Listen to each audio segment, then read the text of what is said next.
great. All right, go ahead. Okay, hello everyone. Today I will present my capstone project. It is a monitoring protocol for assessing plant diversity on small private woodlots in southern Ontario under Forestry pilot project.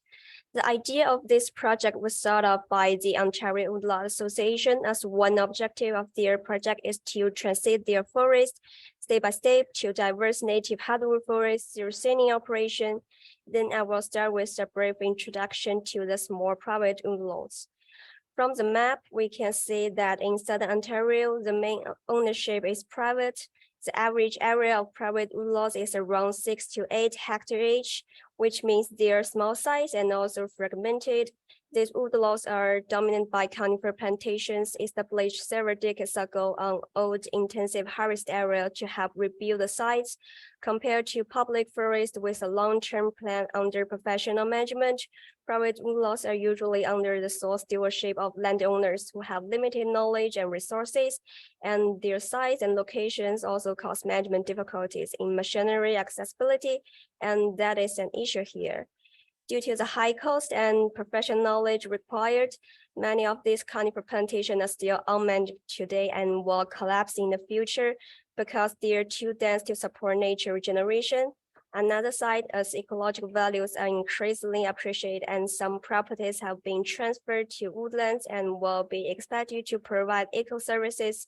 So increased biodiversity and the expectation of converting this massive plantation to native hardwood forest has become an objective today. Through proper management, operations will help to thin the site, but there's a lack of monitoring protocol for landowners to measure their properties for any possible improvement with thinning intervention and monitor potential ecological evolution. It's not easy. First challenge, which is also a big issue all over the world, is that there's no single index could quantify and interpret biodiversity preciously. And second, there are still not enough studies and data related to biodiversity on private property level. Besides, landowners have different background and interests, which means that not everybody has the awareness and ability to do the field survey, and they do need support to continue the ongoing monitoring in a cost-effective way. So the primary needs for the biodiversity monitoring and also objectives of my project are understand and determine appropriate biodiversity indices for use and develop a protocol to monitor plant diversity. Before we go into the protocol development, we have to understand what biodiversity is. Biodiversity is broadly defined as the diversity of organisms and its process, which is a multi-dimensional term that includes species diversity, genetic diversity, and ecosystem diversity. Considering the objective, which is a relatively macro and direct one, people want to see more plants in their woodlots. So in this project, I will use plant species diversity and related indices. Species diversity is simply the number and relative abundance of species found in a given area. Here are two main kinds of indices: species richness, the number of different species present in an ecosystem, which is the simplest and still the most commonly used metric for calculating diversity, but may make homogeneous, especially in areas where invasive species have been introduced. Another is species evenness, represent relative abundance of each species, which address the homogeneous issues to some extent, but will also fail. Like if we can't detect real species, it might lead to inflated estimates. So interpret any index solely will lose information. Usually, we could use compound indices that combine richness and evenness to consider more, but due to the different range of application and scenario, the validity of compound indices and simple indices varies a lot. Therefore, it is necessary to evaluate different biodiversity indices according to specific objectives. Here are the criteria for selecting diversity indices for private property based on fast inventory and simple calculation consideration, and what landowners may be more willing to do. So first, it should be easy enough to quantify and calculate, and second, it should be sensitive enough to respond to anything change, and if it could work well on small sample size, it will be fine. So based on the criteria, here are indices I choose. Species richness, I still use it to track the species number observed, and to reduce homogeneous, the exponential Shannon diversity index is here as well.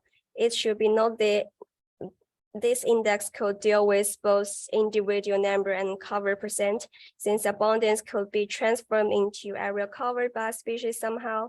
And this formula is sought to complement the reduced discriminatory power of the traditional Shannon-Weiner index due to the compressed data resulting from the log transformation by using species proportions. I developed the sampling method during my time as an intern this summer by adapting from vegetation sampling protocol. In VSP, sampling plot is established as a circular area with a radius of 11.28 meters, and all plants within the plot should be inventoried and recorded by their common name and coverage data. The original VSP is a quantitative, integrative, and adaptable method for sampling different vegetation types in the field. It can be used for both inventory and monitoring, and for other site-specific or landscape-level applications. It is easy to implement and replicate, but will take a long time if people want to sample the whole plot, species by species, and will get less plot-based data if the time is limited. So it is possible if we simplify the original method by only sample the herb and shrub in full 1 square meter subplots and convert the actual cover data into predict cover to reduce the work. But for the tree species, it still needs to look through the whole plot. Unfortunately, this year I missed the appropriate time to do the field work in person, so I used data provided by Daniela to analyze this.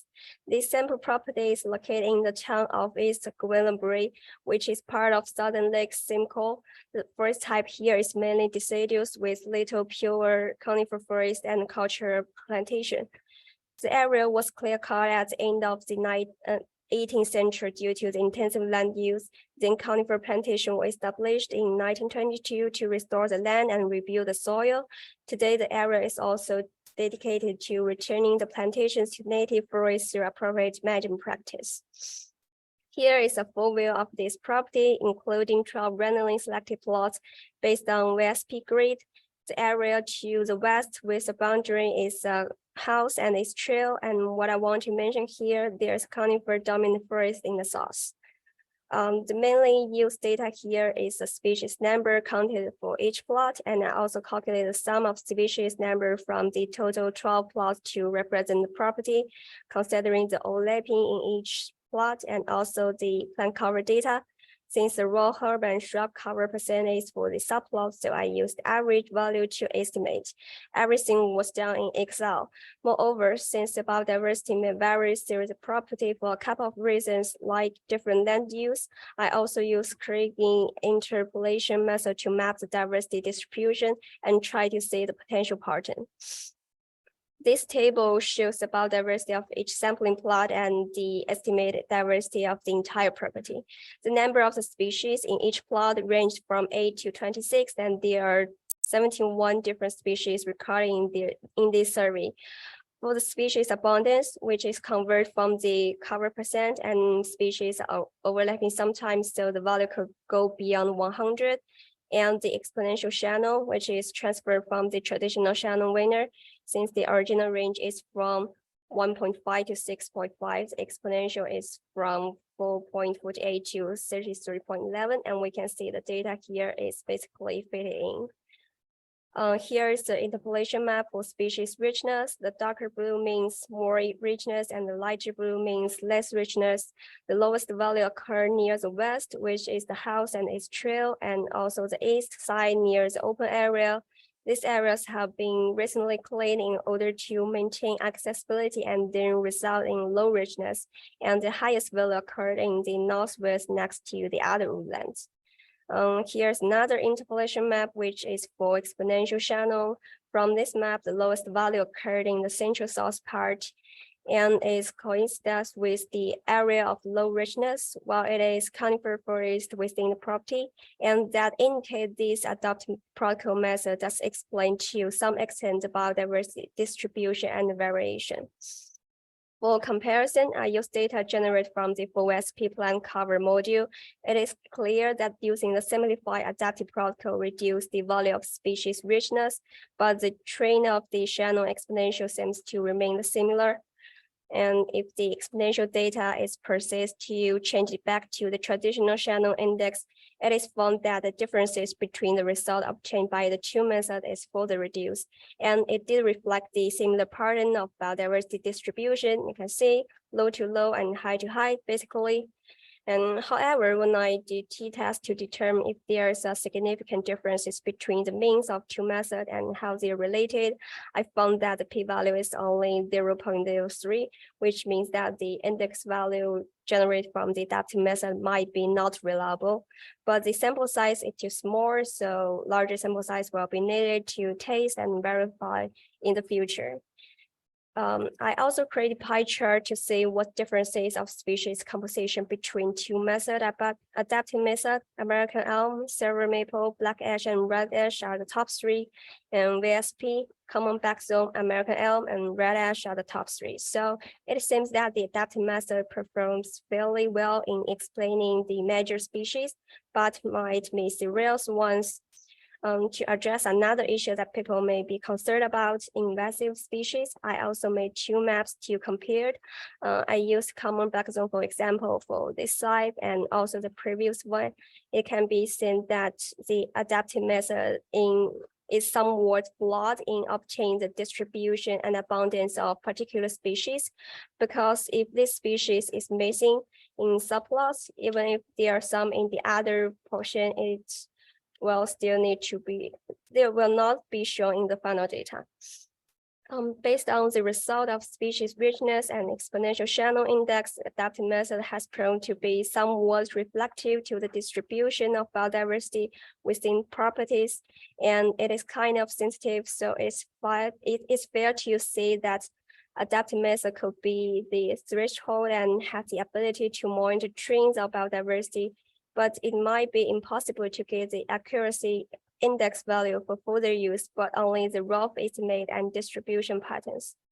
So the minimum requirements for the data collected in the monitoring and assessment program are inventory species number, cover percent for all herb and shrub layer plants in each subplot, and tree species cover percent through the whole plot.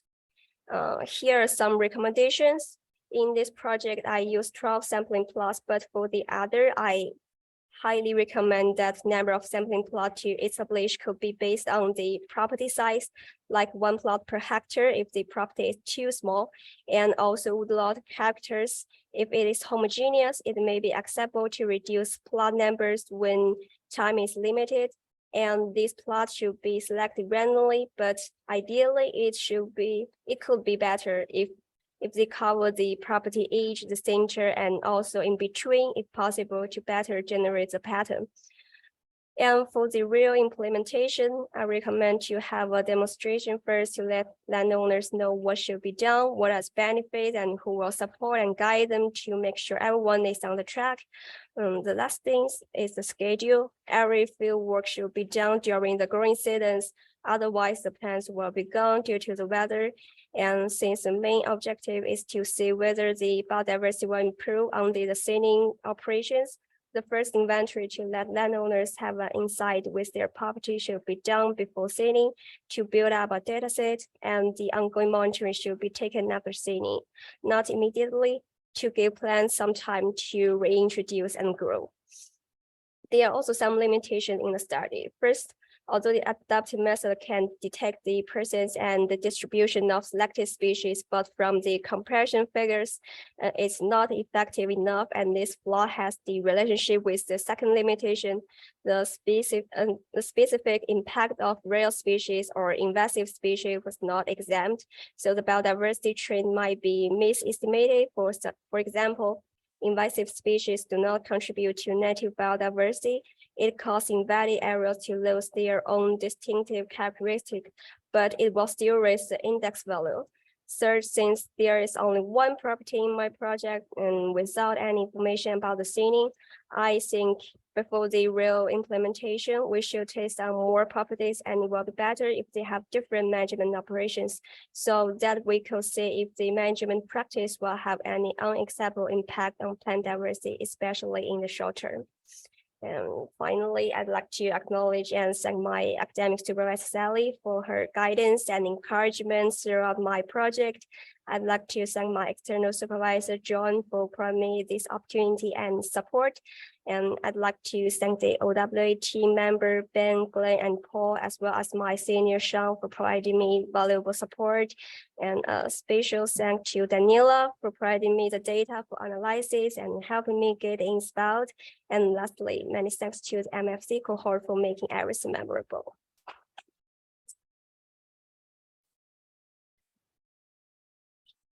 Thank you, Jocelyn. I'm going to let Sally ask the first question. Very nice presentation, Dressel.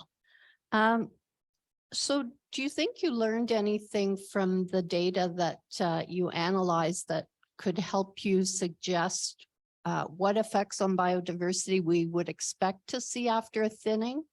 You visited the plantation and you saw what it was like. So could you sort of integrate what you found from the data set to what you think might happen after thinning? I feel like after seeing in the following year, the biodiversity may be reduced because of the management due impact on the soil and something that some sensitive species might be impacted. But when the times like to the second years or third years and the species were introduced because of the canopy gap. So I think the biodiversity may reduce first, then increase. Okay, and what do you think, or how do we deal with this idea of the invasive species? Because I think we know that invasives are in a lot of these plantations. So how do we use the biodiversity index to tell us something meaningful with respect especially to invasive species? I think the invasive species do contribute to the species richness, but it's not like healthier for our woodlots. So if we want to know that the specific level of invasive species, we could like create another data set to analyze this kind of species, or we can control it at a certain level based on the data. Because I feel like if we can detect the invasive species from the adaptive method, that means there huge abundance of invasive species in our properties. So I think like if we got the presence of invasive species generated from the adaptive method, which means we have to consider the control method of that kind of thing.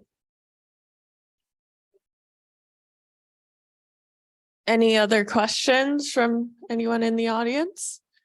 Okay, Sean, I'll make my way over there. 1 second.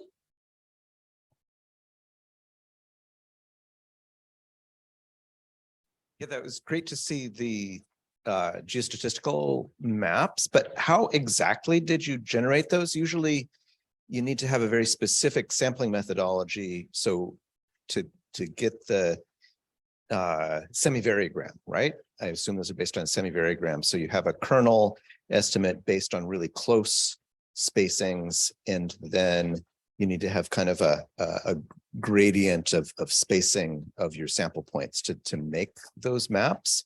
And then you could either kind of do that direct spatial interpolation directly from that, or you could build a model where you're predicting. And I was just unclear how you did all that.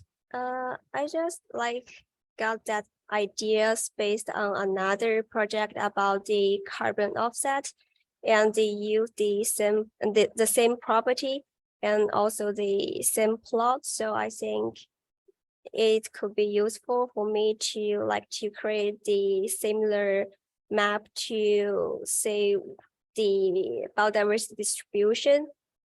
So like I think from if we want to use the interpolation map, the data should be like a normal distribution. So it might be useful enough to generate such map based on the other data, but for this data is fine. Okay, I didn't quite follow that, but you did it somehow.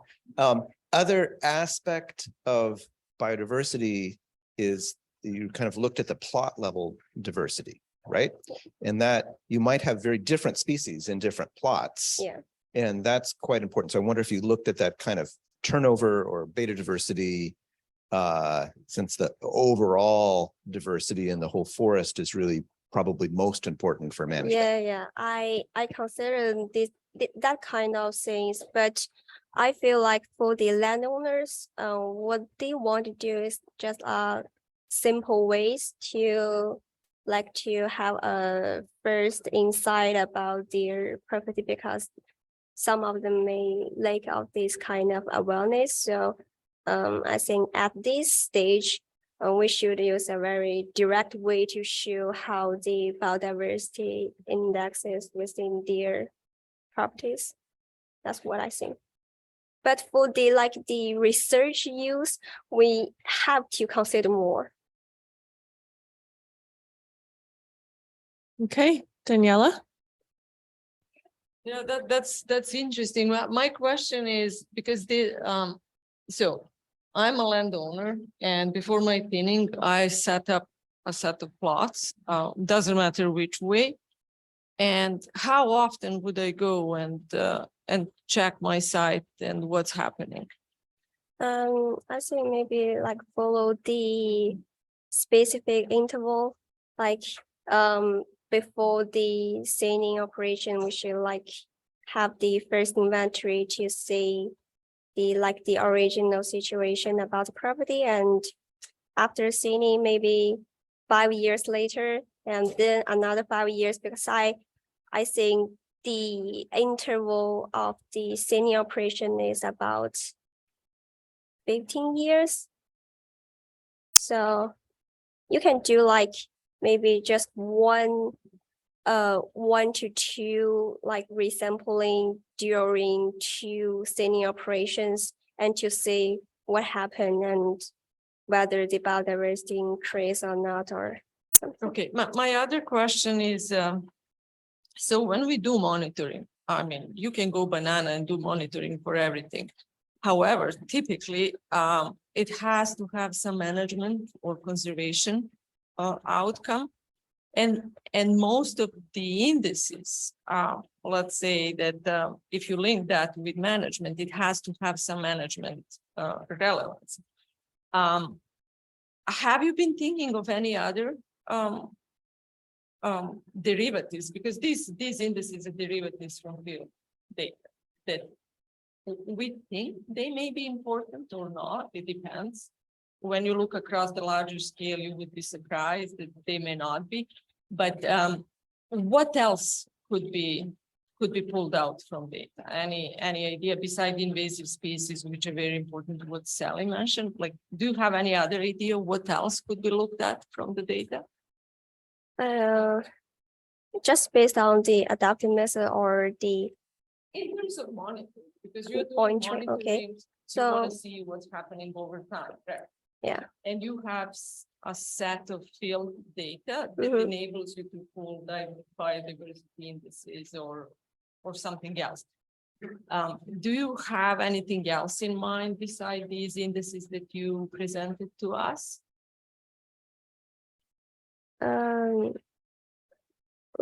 I feel like if we could sampling more, we can get more useful information. But just consider about the simplified adaptive method. We can only have the rough estimate about the diversity distribution patterns, maybe. And also, if we want to track the specific species abundance and distributions, it might be helpful, but not sensitive enough or effective enough. Because for the simplified method, it will lose some information about the small populations or some species just like all over the plots, but just small bunch of them all over the plot, and you're gonna miss this species. Okay, thank you, Drossel.